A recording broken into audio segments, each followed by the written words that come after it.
Hello students, अस्सलाम वालेकुम। मैं हूं AD Sagar, your physics teacher. Students, आज के लेक्चर में हम डिस्कस करेंगे क्लास सेकंड ईयर फिजिक्स। और आज का जो मेरा टॉपिक है वो है बाइंडिंग एनर्जी। तो स्टूडेंट्स स्टार्ट करते हैं, देखते हैं कि बाइंडिंग एनर्जी क्या होती है। अब देखिए स्टूडेंट्स, इससे पहले आपने पढ़ा था टॉपिक एक मैस डिफेक्ट। अब मैस डिफेक्ट के बाद हमारे पास क्या आएगी? बाइंडिंग एनर्जी आई है। अब मैच डिफेक्ट के बाद हमारे पास क्या आई है? Bending energy. अब देखिए स्टूडेंट, जो बेंडिंग एनर्जी है, नाम से पता चला, देखिए बेंडिंग, जो चीज, जो एनर्जी किसी क्वांटिटी को जोड़ रही हो। अब देखिए स्टूडेंट्स, ये बेंडिंग एनर्जी किसके लिए है? कौन सी चीजों को बाइंड कर रही है? अब देखिए स्टूडेंट्स, अगर आपके पास एक एटम है, तो एटम का जो सेंट्रल पार्ट होता है वो क्या होता है? न्यूक्लियस होता है। एटम का सेंट्रल पार्ट क्या होता है? न्यूक्लियस। और न्यूक्लियस में क्या होते हैं? Protons plus neutrons. अब देखिए सुनिए, न्यूक्लियस में प्रोटॉन और न्यूट्रॉन यहां पर रेस्ट पर होते हैं, क्योंकि इनके बिटवीन जो बाइंडिंग एनर्जी है वो स्ट्रांग होती है, ये मूव नहीं कर रहे होते। अदर हैंड अगर आप इलेक्ट्रॉन्स को देखें तो इलेक्ट्रॉन्स डिफरेंट शेल्स में, डिफरेंट ऑर्बिट्स में वो रिवॉल्व कर रहे होते हैं। और प्रोटॉन और न्यूट्रॉन न्यूक्लियस में क्या होते हैं? रेस्ट में होते हैं। अब प्रोटॉन्स और न्यूट्रॉन को जिस एनर्जी ने न्यूक्लियस के अंदर जोड़ के रखा हुआ है, जिन्होंने इसको बाइंड किया हुआ है, that is called binding energy. तो आप ये भी कह सकते हैं the amount of energy required to break up the nucleus. तो न्यूक्लियस को तोड़ने के लिए into its constituent particles is called binding energy. या आप ये भी कह सकते हैं the amount of energy required to bind the protons and neutrons inside the nucleus is called binding energy। Clear हो गया? आप दोनों डेफिनेशन यहां पे लिखता हूं। यहां पर देखें, the amount of energy, the amount of energy required to break up the nucleus of an atom into its constituents particles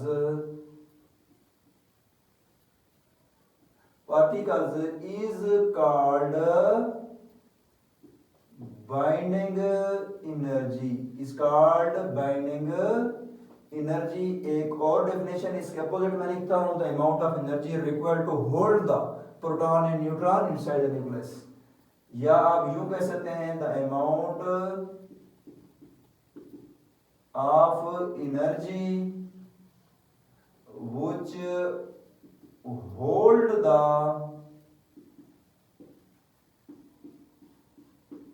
protons and neutrons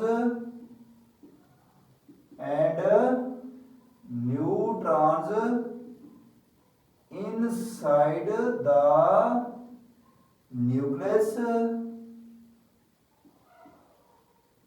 of an atom is called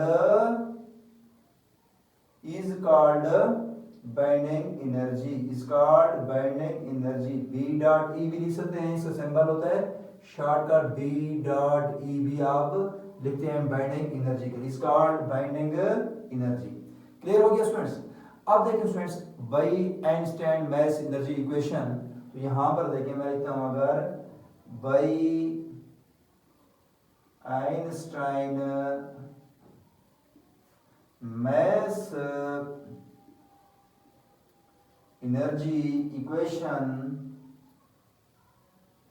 अब ये इक्वेशन क्या होती है? E is equal to delta M C का square. ठीक है क्या? क्योंकि हमारा टॉपिक क्या है? Binding energy. तो एनर्जी के लिए हम जाते हैं आइंस्टाइन मैस एनर्जी इक्वेशन में। E is equal to delta M C का स्क्वायर। इसमें E क्या है स्टूडेंट्स? एनर्जी है। ये आपके पास कौन सी एनर्जी है? जो बाइंडिंग एनर्जी है। अब देखिए students, E stand for the energy, और ये आपके पास क्या है? मैस डिफेक्ट है। मैस डिफेक्ट कहते हैं इसको, डेल्टा एम को। और सी क्या है इसमें, C is the speed of light है, और इसकी वैल्यू जो होती है 3 × 10⁸ मीटर पर सेकेंड। अब देखें स्टूडेंट्स, मैं एग्जांपल देता हूं, निकालते हैं बेंडिंग एनर्जी। तो बेंडिंग एनर्जी स्टूडेंट्स तभी आपके पास आएगी जब आपके पास मैस डिफेक्ट डेल्टा एम होगा।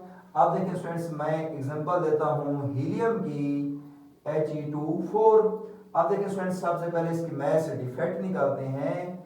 तो डेल्टा एम मैस डिफेक्ट जो कि हमने प्रीवियस लेक्चर में पढ़ा था students, delta M is equal to क्या होता है, जेड एम पी। जेड का मतलब total number of proton, M P का मतलब मैस ऑफ वन प्रोटॉन, और ए माइनस जेड लिख दें, या M N mass of the neutron आप साथ लिख सकते हैं, ठीक है।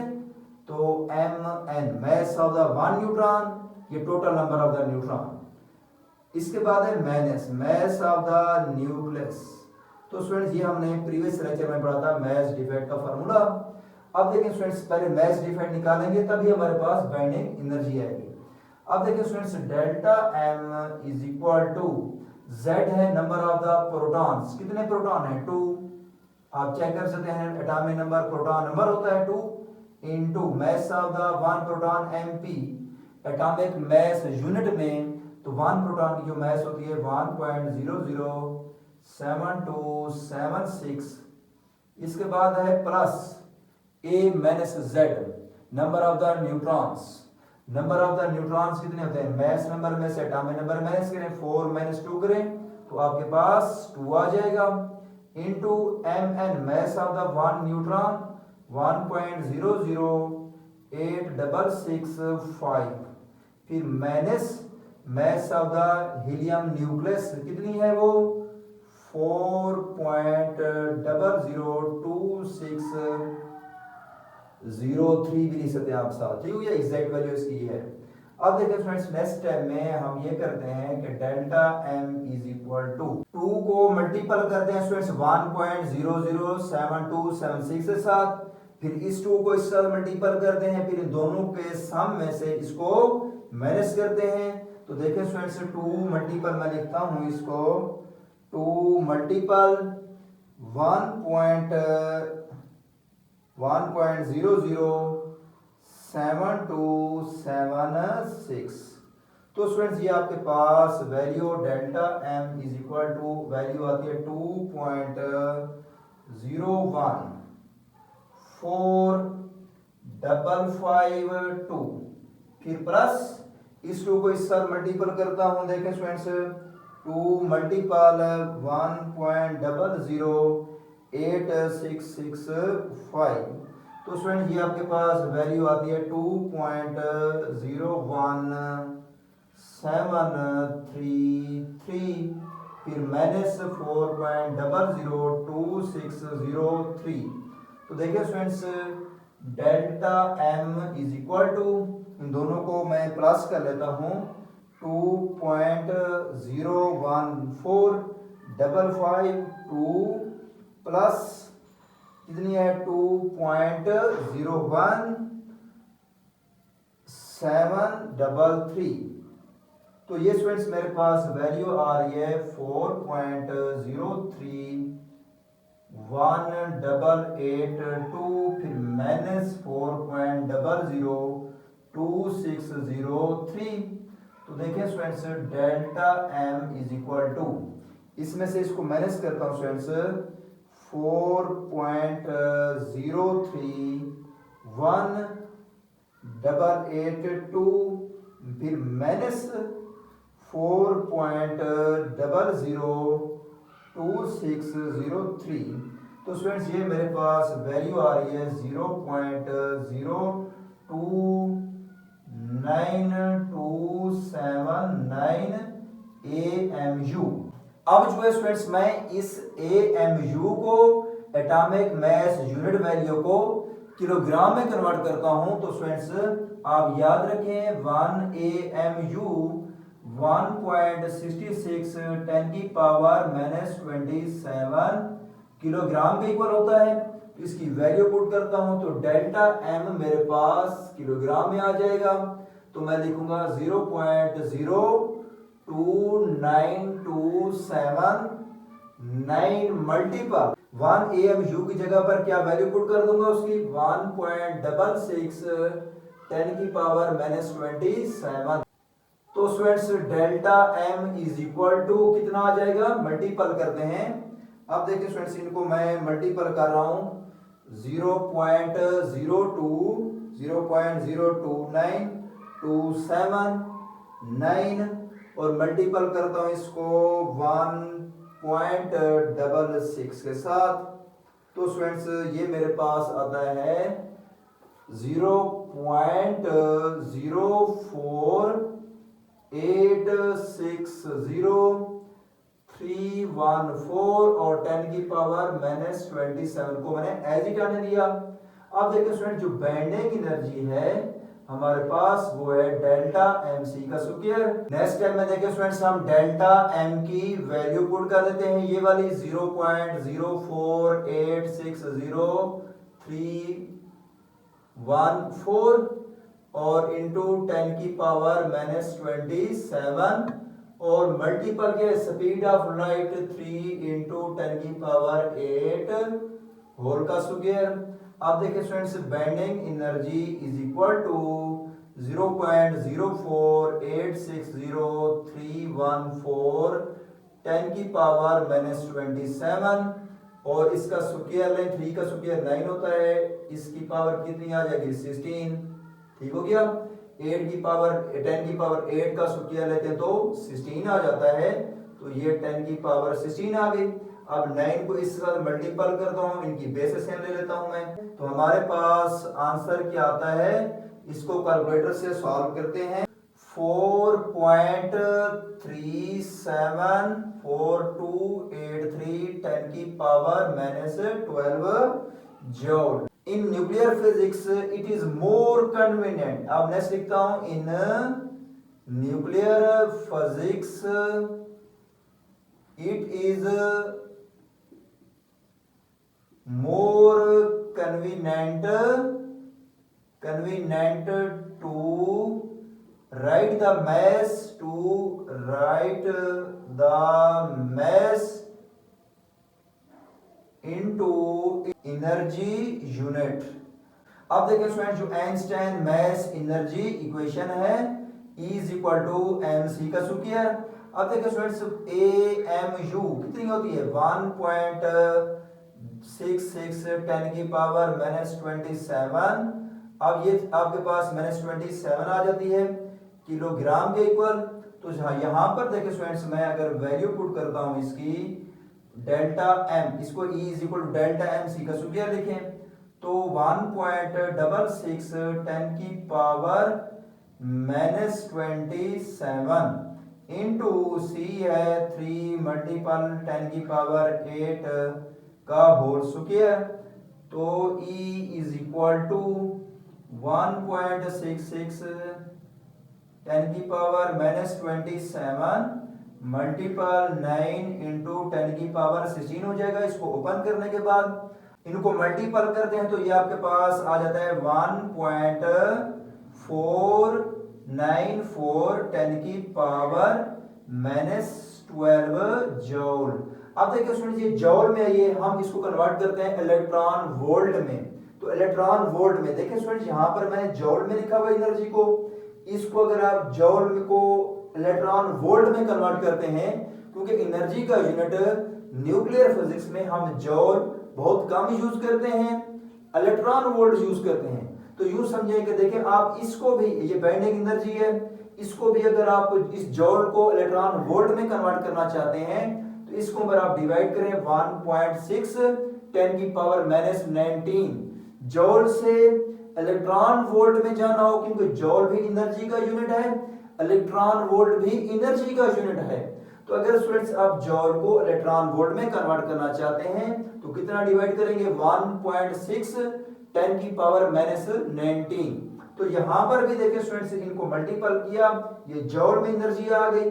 इसको मैं अगर कन्वर्ट करना चाहता हूं किस में, इलेक्ट्रॉन वोल्ट में, तो 1.494 10 की पावर -12 के ऊपर मैं 1.6 इंटू 10 की पावर -19 डिवाइड करता हूं तो स्टूडेंट्स 931.06 मेगा 06 और 5 इतनी वैल्यू है इसकी मेगा इलेक्ट्रॉन वोल्ट। अब जो है स्टूडेंट्स हम इसके बाद देखते हैं कि बाइंडिंग एनर्जी पर न्यूक्लियन क्या होती है। देखिए स्टूडेंट यहां पर मैंने हेडिंग देता हूं कि बाइंडिंग एनर्जी पर न्यूक्लियन। देखिए students binding energy per nucleon क्या होती है। देखिए स्टूडेंट्स मैं इसको डिफाइन करता हूं, the binding total binding energy divided by the total number of the nucleon. मैं यहां पर लिखता हूं बाइंडिंग एनर्जी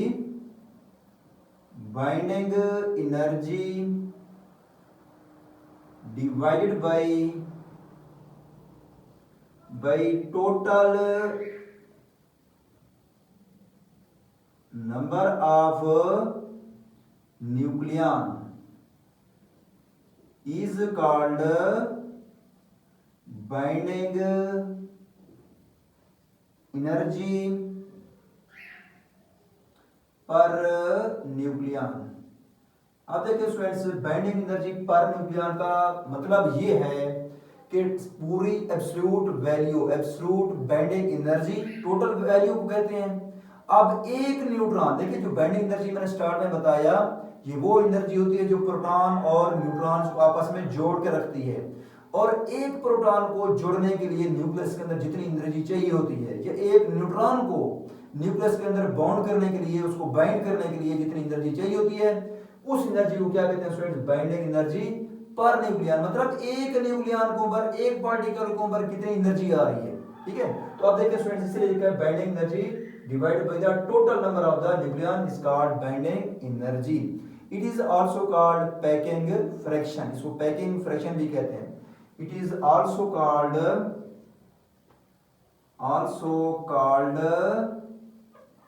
पैकिंग फ्रैक्शन। इसको क्या कहते हैं स्टूडेंट्स पैकिंग फ्रैक्शन भी कहते हैं। एक और पॉइंट भी स्टूडेंट्स इसमें याद रखें कि absolute binding energy do not give us information about stability. ठीक हो गया भाई, कोई एटम कितना स्टेबल है एब्सोल्यूट वैल्यू में नहीं बताती, बल्कि क्या होती है जो बाइंडिंग एनर्जी पर न्यूक्लियन होती है वो हमें बताती है कि किसी एटम की कितनी स्टेबिलिटी है। ठीक हो गया, बाइंडिंग एनर्जी पर न्यूक्लियन ज्यादा होगी तो वो न्यूक्लियस क्या होगा, मोर स्टेबल होगा। अब देखिए नेक्स्ट लिखता हूं binding energy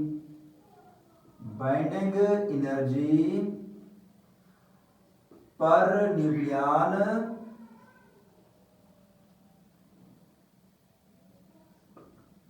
tells us about the stability of the nucleus, about the stability of nucleus की स्टेबिलिटी पे डिपेंड करती है। ठीक हो गया, न्यूक्लियस की स्टेबिलिटी एनर्जी पर न्यूक्लियन पे डिपेंड कर रही है। क्लियर। अब देखिए स्टूडेंट्स ग्रेटर द, मैं यहां पर लिखता हूं greater the binding energy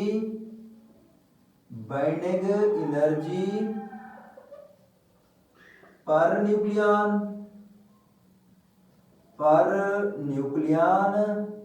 greater will be its stability, greater will be its stability, greater will be its stability। अब देखिए students binding energy per nucleon delta M,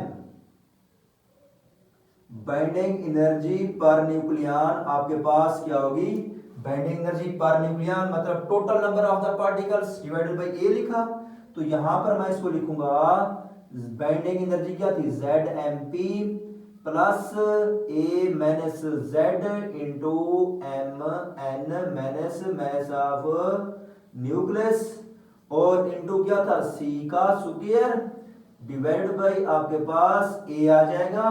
ये formula students binding energy per nucleon का, that is also called packing fraction. Clear हो गया students, ये हमारे पास क्या आ गया, बाइंडिंग एनर्जी पर न्यूक्लियन। मतलब आपको फिर से रिपीट कराता हूं ताकि मेमोराइज हो जाए आपको कि एक पार्टिकल को न्यूक्लियस के अंदर एक प्रोटॉन और एक न्यूट्रॉन हो, उसको न्यूक्लियस के अंदर बाइंड करने के लिए जो एनर्जी चाहिए होती है that is called binding energy per nucleon. जो ओवरऑल हम एनर्जी की बात करते हैं ना, absolute value, absolute binding energy, वो हमें उस एटम की स्टेबिलिटी के बारे में नहीं बताती। अब एब्सोल्यूट अनस्टैंडिंग में अब एब्सोल्यूट बाइंडिंग एनर्जी हमें स्टेबिलिटी के बारे में इंफॉर्मेशन प्रोवाइड नहीं कर रही कि न्यूक्लियस क्या स्टेबल है कि नहीं है। जो आपके पास बाइंडिंग एनर्जी पर न्यूक्लियन होगी, अगर एक न्यूक्लियन के ऊपर बाइंडिंग एनर्जी पर न्यूक्लियन ज्यादा है, जितनी ज्यादा बाइंडिंग एनर्जी पर न्यूक्लियन होगी तो न्यूक्लियन उतना ज्यादा फोर्स के साथ उतनी ज्यादा स्ट्रांग बॉन्डिंग बनेगी न्यूक्लियस के अंदर प्रोटॉन्स और न्यूट्रॉन्स की, तो उतना हम क्या कहेंगे, वो न्यूक्लियस उतना ज्यादा स्टेबल है। क्लियर हो गया। अब जो है स्टूडेंट्स हम बाइंडिंग एनर्जी कर्व को एक्सप्लेन करते हैं। बाइंडिंग एनर्जी कर्व क्या होती है, देखिए students, binding energy curve basically give us the graphical representation, graphical information of the variation in the bending energy, variation in the bending energy with respect to the atomic mass, atomic mass की लिहाज से bending energy में क्या variation आती है, ये हमें curve explanation provide करती है। देखिए स्टूडेंट यहाँ पर लिखा हुआ है the binding energy curve graphically represents the variation of the bending energy with the mass number।